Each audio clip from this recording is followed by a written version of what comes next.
Hey everyone, Dave Keller here, the Chief Market Strategist here at StockCharts.com in a sunny Redmond, Washington. This is a special episode of the Final Bar entitled Top 5 Ratios That All Investors Should Follow. Ratio analysis for me has become an important part of my toolkit. It really developed over time. I think as a beginning technical analyst, when you're just learning the toolkit, you focus on stocks and ETFs, futures, commodities, currencies, whatever market you're looking at, but it's analyzing price over time. As you start to learn more and more, it becomes more important to recognize the relative movements of different assets to one another. And that's what I think of as more of an intermediate level, advanced level of technical work, is thinking not just about one particular chart in a vacuum, but recognizing the importance of any particular chart versus all the other charts. And as equity or ETF investors, you have so many levers you can pull as an investor. So recognizing the strength or weakness of a particular chart versus others, I think, is paramount. Some of my work working with asset allocation investors. These are professional money managers, a lot of times who invest money for institutions, for insurance companies or something like that. When they focus on asset allocation, it's all about the relative bet, right? Should I be looking at stocks versus bonds? Should I be looking at hard assets or soft assets? Offensive stocks or defensive stocks, and thinking about how you should rotate between all those different areas, because you have a big pool of capital and you need to be putting it to work where you have the best opportunities, where you see the best opportunities. A lot of times by focusing on an individual asset, on an individual chart, you can't completely answer that question, but focusing on the relative strength or weakness of stocks versus bonds, of copper versus gold, of financials versus technology. All of those different ratios give us a better comparative analysis, not just an absolute or technical analysis of a particular asset, but the relative performance relative to other opportunities you could be looking at. Because it's all the time as investors, it's all about the opportunity cost. Where is your capital not being allocated, and what opportunities may you be missing out on? What I've done over time is developed a list of charts that I call my ratio chart list, and it's part of the chart pack that you can install as a Stock Charts member. We'll put links in the description for that chart pack. If you are a Stock Charts member, and you will obviously should be, you can actually copy that chart pack directly to your own login. It's a great framework to set up your Stock Charts login and start to analyze your own charts of interest and draw your own conclusions. We also are going to share, I'm going to share with you 5 of the charts from my ratio chart list that I think are the most helpful. And we actually have a link for that chart list as well. You can see a live version of that chart list, even if you're not a Stock Charts member. To save into your login, you're going to want to become a member, which again, as always, you probably should be. Before we get to the 5 ratio charts, I do want to kind of set the stage. Let's set the table for this meal that we're about to have. And let's focus in particular about the conditions in the market as of right now. We're sort of recording this in late August. And, the situation for the markets, I think, is part of this larger rotation. I've sort of described this as the great rotation of 2023. And I think the first half of this year was dominated by growth stocks. It was dominated by a relatively small number of growth stocks, the mega cap growth stocks, the FANG stocks, or the Magnificent Seven as they're now known. It was all about the promise that these large, mega-sized technology, communication, consumer companies, the promise of additional growth over time. Now, there's been a lot of speculation going into the summer that these stocks are overvalued. From a technical perspective, we might describe that as more overbought or overextended. And now you're seeing a sort of a rotation away from that theme. Now, we still have plenty of reasons why growth could work over time.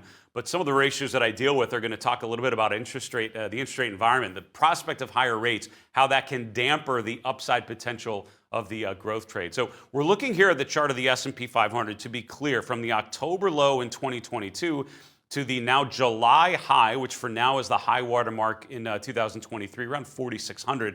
That gives you sort of the framework that we can work with. That gives you the extreme lows from October. And again, I don't see us retesting that low in the next couple months, although that's possible.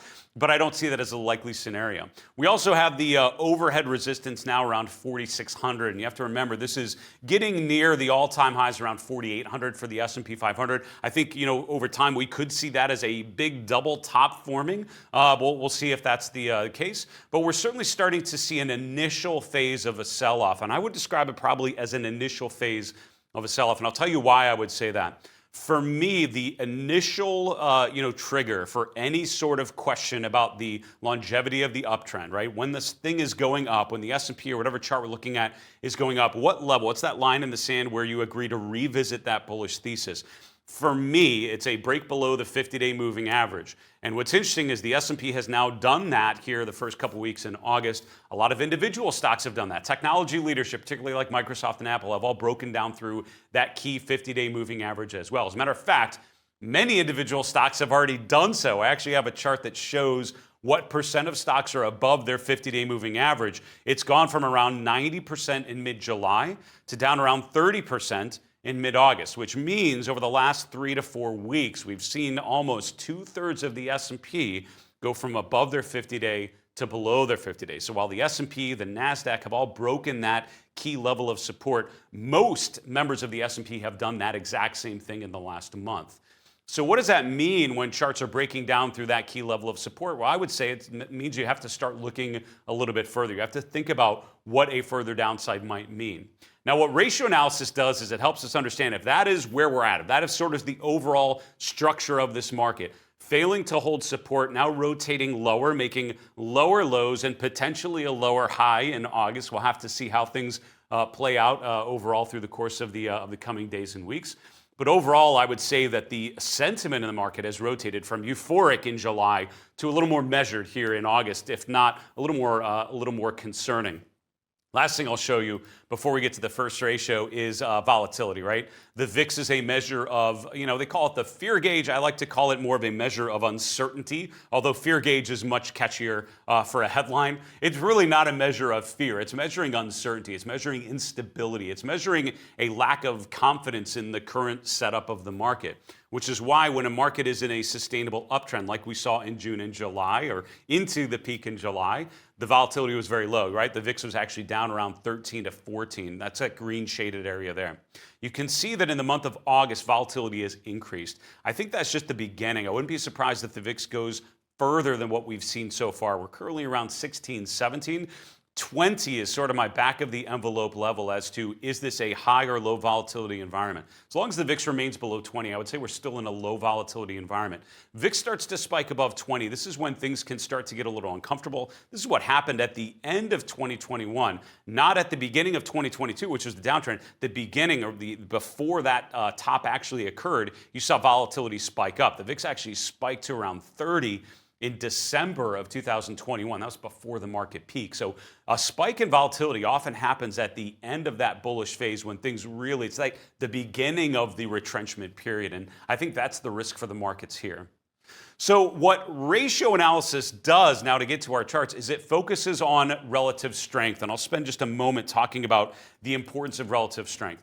Relative strength is all about thinking about how this particular thing, this price series, whether it's a stock or ETF or really any other asset, what it's doing relative to other things that might be of interest to me. So on most of the charts that I use, my kind of default chart on the Stock Charts platform has the price and moving averages, RSI, which we're not actually addressing here today. That's a measure of momentum called the Relative Strength Index, or commonly known as RSI. The bottom series is what I'm referring to, and this is relative strength, which is really relative performance. It's simply a ratio of Apple, in this case, versus the S&P 500. If this line is going up, it's outperforming. If the line it's going down is underperforming. Now, what you have to remember is the relative strength line on its own does not tell you absolute direction, right? So if Apple is going down, and the S&P is going down as well, the relative strength could go down here, which means not only is Apple going lower, but it's going lower much more than the S&P is, right? So you can actually have that situation where price goes up and relative strength goes down, where price goes down and relative strength goes higher. Because if a stock is going, it basically going up, but not as much as the overall market, you can have declining relative strength even though the price is going up. And you saw that in Apple and in Microsoft and other technology leadership names in June and July of this year, right? Look at how the price is going up for this period. So for the most part, the stock is outperforming. But look at what happened here in June and July. We're still making higher highs, but the relative strength line actually starts to turn lower. This is because the S&P is actually still continuing higher at that same pace and the pace of Apple's uptrend has actually slowed down a little bit. So the relative strength at the bottom here is not telling me absolute direction. It's not telling me whether a particular asset is going up or down in price. It's telling me what it's doing relative to something else, and for the most part relative to the S&P 500. The RRG methodology that we feature on the Stock Charts platform is really driven on that idea of relative strength, of the importance of recognizing relative movements relative to your underlying benchmark, or the main question you're trying to answer. With that as a background in terms of the overall sentiment, the overall conditions of the market, sort of rolling over for now off of the July high, the importance of relative strength, thinking about relative performance of one thing versus something else, let me show you the 5 ratios that I think all investors should be following. And again, if these sort of charts are of interest to you, there's a link in the description below. I would encourage you to click on it, check it out on the Stock Charts platform, become a member for sure, and save them to your own login. The first one is basically what I call offense versus defense, and I like to refer to this often in on my show, The Final Bar, and in my work that I do elsewhere. I like to focus on this idea of offense versus defense, and this is simply looking at 2 buckets of stocks: the XLY to start with, the consumer discretionary sector, and the XLP, the consumer staples sector. Now, the idea for this came from years ago. One of my mentors at Fidelity, who ran the Fidelity chart room years before I did, in 1970. So he was there during the 1974 low, during the rally out of those lows, the rotation from a bearish phase in the early 70s to more of a less bearish phase in the late 70s to more constructive behavior in the early 1980s. But during that period, this is one of the charts that was, or an update of that chart that was shown in the Fidelity chart room, calling it offense versus defense. And it used some indexes that are no longer around, and we sort of adapted it to this particular visualization. What this is basically saying is, are investors rotating more to things you want, consumer discretionary, or things you need? With the idea being, when conditions are good and when you have a lot of money to spend and when the economy is in good shape, you go out and buy nice clothes and you take trips and you buy new cars, expensive cars and watches and all that sort of stuff. And all of those things are in the consumer discretionary sector. Things you don't need, but they're nice to have when you can afford it. Consumer staples are all those things that you're going to spend money on no matter what, right? Household goods, toilet paper, alcohol, tobacco, beverages, cleaning products. These are all things that are in consumer staples. So it's things like drugstores and some big box retailers and all the companies that produce those things like food products and others. Still have to eat, and we need shelter. So this ratio is actually a really good way of recognizing strength or weakness in these 2 important and very different areas of the consumer space, addressing the different types of goods and services that individuals and consumers need on any given day. Let's look at what this ratio has done over the last 2 years, and you see it tracks pretty well the conditions in the market. But it actually has led pretty well at times, and I'll show you that. If you look at the end of 2021 into the beginning of 2022, remember that the S&P actually made a new high at the beginning of 2022, right? Remember, December into January, the S&P was actually blowing out the previous high and going to a new high at the beginning of the year. This ratio had actually started to slope downwards. What that implied was, even though the S&P was making a new high, this relative strength ratio turning lower meant that investors were actually getting to more defensive positionings. You're owning things like Pepsi and others, which tend to be more stable, blue chip, value-oriented companies, as opposed to offensive companies like travel and tourism kind of names. So it's very interesting. At a major market top, you'll often find this configuration where the indexes will go higher, but ratios like this, which track the strength and weakness underneath the hood, actually start to rotate more defensively. Now, this ratio remained defensive really through most of 2023, except for a brief hiatus there in June and July coming out of the June market low. But it accelerated lower, actually made a new low in December. In January, it turned strong to the upside, and this was an interesting sort of inflection point because the S&P actually bottomed out in October, as you probably know, and started to rotate higher. When this ratio turned back up in January, that was a reinforcement for me, or sort of a confirmation that the rally we'd seen in the S&P had to start being believed. If you were still skeptical in the first quarter of 2023, this ratio turning higher probably, hopefully, sort of added to that idea that the markets were getting more constructive. What happened in February, March, April, May, though, you can see the ratio went lower. And I think this tells you less about market conditions and more about market leadership, which is a theme we'll come to with a number of the 5 ratios that I'm going to show you. When this ratio is going down, that really reinforces the leadership trends, right? The S&P was actually making a new high every month in this period of 2023, even though this ratio is going down. So what's up with that? That was the FANG stocks, right? The Magnificent Seven, what I've called the Phenomena stocks, those 7 to 8 sort of mega cap growth stocks. Only a couple of those are reflected in the XLY to XLP ratio. Amazon and Tesla, if you include Tesla as one of those 7 or 8 leadership names. Everything else is sort of outside of that. And so the fact that you had some of these other stocks actually doing well, some staples names actually were doing quite well in the second quarter. Names like Hershey's come to mind in this nice uptrend. That caused the ratio to actually go down. So it told you less about market conditions and more about the leadership during that phase. It sort of corrected back and continued to follow higher as overall more and more stocks started to go higher. And if you remember the first half of this year, for much of that period, it was about the FANG stocks and then everything else. Everything else actually started to improve in May and June and July. This is when the breadth conditions really started to improve as well, getting to extreme levels at the market peak in July. But you can see this ratio continue to go higher. Look at what has happened now. Mid-July into mid-late August, you're seeing the ratio actually slow down. The last time it made a new high was at the July market peak, and it hasn't touched that level yet. I would say the bull case for stocks from here would most likely need to see this ratio make a new high as well. If that doesn't happen, that tells you that despite the fact that the markets are rallying, there's some skepticism behind that. That would mean that some of the consumer staples stocks, which are pretty defensive and have been dramatically underperforming year to date, and certainly in the last couple months, are starting to improve a little bit. And that would tell me to think a little bit more risk off. Now, that is one ratio that tracks offense versus defense. There are 2 other versions that I think could be helpful as well, depending on what sort of environment we're in. This second one is just an equal weighted version of that cap weighted ratio. So instead of the XLY, I'm using the RSPD, which is an equal weighted consumer discretionary ETF. Instead of the XLP, I'm using the RSPS, which is an equal weighted consumer staples ETF. There have been times when these actually diverge from one another, particularly in the fourth quarter of last year when the cap-weighted ratio was going down. The equal-weighted ratio was actually holding ground, which told me things were not as bad as the ratio, the cap-weighted ratio appeared to imply. For now, I would say they're actually moving very similar to one another. So at this point, similar conclusion, which is telling you less risk on than we saw in July.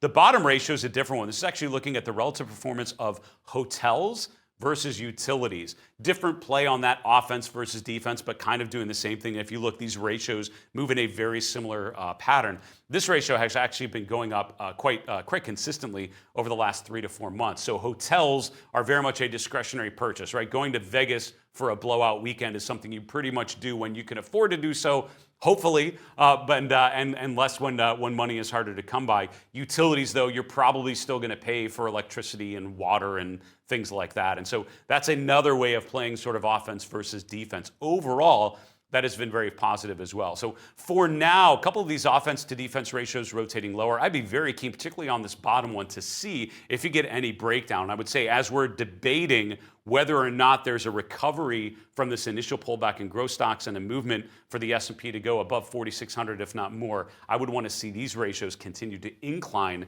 in the coming weeks and months. That's the first ratio I think you should follow. Here's ratio number 2. This is looking at the equal weighted S&P versus the cap-weighted S&P. Now, just a brief comment on what that means. The S&P 500, the NASDAQ 100, most benchmarks that you probably follow, sort of those main indexes. The Dow, a little different, so we'll come back to that. But something like the S&P 500 is market cap weighted, which means the biggest companies have a huge weight. It's all based on their market capitalization. So the mega cap names like Amazon, Apple, Microsoft, Meta, Alphabet, have a huge weight. As a matter of fact, I haven't done this calculation in a while, but usually the top 10 biggest stocks, those Amazon, Tesla, and Microsoft kind of names, those 10 stocks have about the same weighting as the bottom 350 to 400 names, meaning each one of those S&P stocks is worth about 35 to 40 of the smaller names in the index. That's how much of an outsized impact they have. So the S&P 500 and the NASDAQ 100 are really tracking, in many ways, the performance of those biggest stocks. And even if some of the smaller names actually do quite well, it won't be reflected as much in the performance of the indexes. Let's look at the equal weighted S&P versus the cap weighted S&P, and I'm using two ETFs for that. The RSP, which is an equal weighted S&P 500 ETF from Invesco, and the SPY, the S&P Spiders ETF, which I'm sure you're familiar with.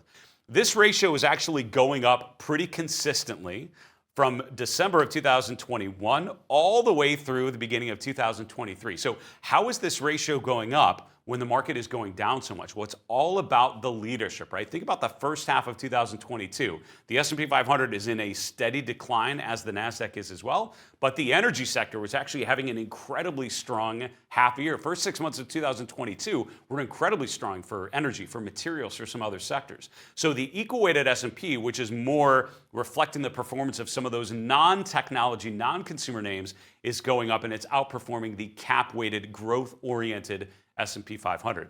Now that changed in 2023, particularly the first 6 months of the year, as the equal weighted S&P has been underperforming the cap weighted S&P. That's because those other sectors have been underperforming the mega cap stocks. This has been the Magnificent Seven year with the dominance of those the mega cap growth stocks. As a result, this equal weighted ratio is going down. It bounced a little bit in June and July, and now rotating back to the downside.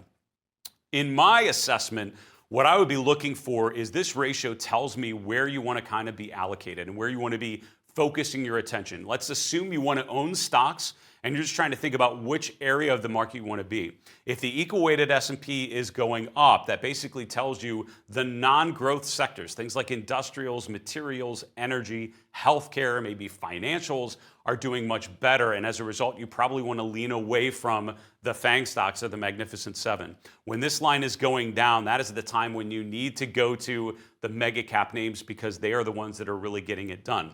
And if you look, just when we start to rotate, that's not the end of the move. We've often had extended periods, months and months, if to be clear, in the first half of the year, where that theme has played out. So looking at this ratio right now, I'd be very keen to see if it breaks to a new low. And if so, it basically tells you to stay away from the smaller parts of the S&P, stick with the mega cap trade, because it is continuing to get it done. If and when this ratio goes higher, that tells you to lean away from the FANG stocks and look for opportunities elsewhere down the cap tier, as we would say. That's the second ratio to watch. Here's the third one, and a similar thing to a lot of these, because they're looking at different slices of the equity markets. This one is looking at growth versus value. I'm using two ETFs for this, the IWF and the IWD. This is the Russell 1000 Growth ETF and the Russell 1000 Value ETF. And again, by looking at it as a ratio, if this ratio is going higher, that means growth is outperforming value. The ratio is going lower, growth is underperforming value, or value is underperforming growth. And if you're not familiar with these general terms, you probably are, but if not, growth sectors, I'm thinking like technology, communication services, consumer discretionary, those are the common ones that would come to mind. Value sectors would be sort of a mix between cyclical sectors like energy and industrials and materials, and also some defensive sectors like utilities, real estate would also be classified as value sectors. Consumer staples as well would be in that bucket. So when this ratio is going up, it means the growth side of the ledger is outperforming, doing much better. And if you think about this chart compared to the previous chart, you can see they're sort of like inverse versions of one another, right? That was the equal weighted S&P, and this versus the cap weighted S&P. This is growth over value. So when this is going up, that tells you growth is outperforming. That means the mega cap stocks are working. That was the story for 2023, I would argue, until mid-July. And from now, we've seen a bit of a pause. And really the pause happened in early June. This big stretch of outperformance of growth versus value actually started to stall out here in May and June. This is when some of the value-oriented parts of the market, even some healthcare, but particularly financial, certainly energy, have started to improve, while growth stocks have stalled out a little bit. I would argue this has been in an uptrend and now in a consolidation phase, and I would think of this as a sideways pattern. This is basically telling you for the last quarter, for the last 3 months, growth and value stocks have been generally in agreement with one another. They've kind of been doing the same thing. Look to see which way this ratio breaks. If this ratio breaks to the upside, this is telling you that the AI-fueled rally that we experienced in the first half of the year most likely re-engaged, that investors are now doubling, if not tripling down on the growth phase, working even more. The prospect of the Fed raising rates is not scaring investors away from growth stocks, which are playing more of the soft landing, and investors are pricing in further economic strength down the road. If this ratio breaks down, this tells you that the growth trade no longer working as well. It tells you that people are skeptical of overvalued and overextended technology and growth stocks that have already had an incredible run. Stock like NVIDIA has already tripled in 2023 year to date. So if that ratio breaks down, that would tell me to lean more into value-oriented parts of the market and probably look at some of those defensive areas of the market like utilities, real estate, consumer staples, which have done quite poorly year to date, which probably in that case would be showing signs of life. So I think this is another really important ratio. Between these first three charts, you should have a pretty good handle on what's working, on what's not, thinking about what areas of the market you may want to be focusing on and which ones you might want to be lightening up on. The last two ratios really get to, I think, sort of a key reality in the market, right? The ratio number 4 is just simply the relative performance of the semiconductor space. The first half of 2023 was dominated, I think, in terms of an investment thesis, dominated by the AI frenzy, right? And NVIDIA, probably the best example of a direct play in artificial intelligence. But if you look back at the headlines in the first half of the year, it wasn't just about NVIDIA or about companies like Microsoft who are using AI tools as a main business revenue source. It was also other companies like Caterpillar and Albemarle and chemical companies and industrial companies talking about how they use artificial intelligence across their business lines and business units. So I think AI certainly became a key focus for a lot of investors, sort of like we woke up and recognized the importance of this as a long-term thesis. What's happened, though, is the semiconductor space is pretty much a good measure. I would say it's a bellwether group. It's a measure of investor sentiment related to that AI theme. If investors are optimistic about the future of AI, not just in terms of the potential of the technology, but in terms of the investability of the companies today to play on that theme in years to come, this ratio should be going up, right? And semiconductor stocks are going to do well the more and more that there's this FOMO-driven sentiment behind AI, right? People are desperate to not miss out on the next leg higher. This ratio breaks lower, however, and it would imply to me that that AI-fueled frenzy is probably taking a big-time break. Maybe we still agree that the long-term potential of that technology is there, but that in the short term, those stocks have leaned a little too far over the front of their skis, as we would say, and probably needs to lighten up and slow down a little bit. What's interesting is, if you look at what this ratio has done over the last 12 months, you'll see that it bottomed out in October, right about when the equity markets, the S&P itself did. You can see this incredible rally of higher highs and higher lows, with pullbacks in March, April, with pullbacks in December, but overall continuing to make higher highs and higher lows. But look at how that ratio is sort of stabilized, similar to growth versus value. The days of semiconductor dominance as a theme may be behind us, and that's confirmed by the fact that the ratio is actually holding ground. This ratio is now broken below the 50-day moving average and now testing it from below. This ratio continues lower from here. That tells me that stocks like NVIDIA, which have already been bid up aggressively in the first half of 23, probably have further pullback to be had. And if that's the case, because our benchmarks, again, are so dominated by some of these leading semiconductor and other growth names, a breakdown in this ratio tells me to think more risk off, not just in this space, but in terms of my broader positioning. This ratio goes higher, I would say the chance of us getting to S&P 4,600, 4,800, 5,000, certainly more likely than if it doesn't break higher. So I think that's a fourth really important ratio to watch. And if you follow, again, those first 4 charts, you're going to have a good sense of where things are at and where they may be headed next. This gets us to our last ratio for this show of top 5 ratios all investors should follow, and it's stocks versus bonds.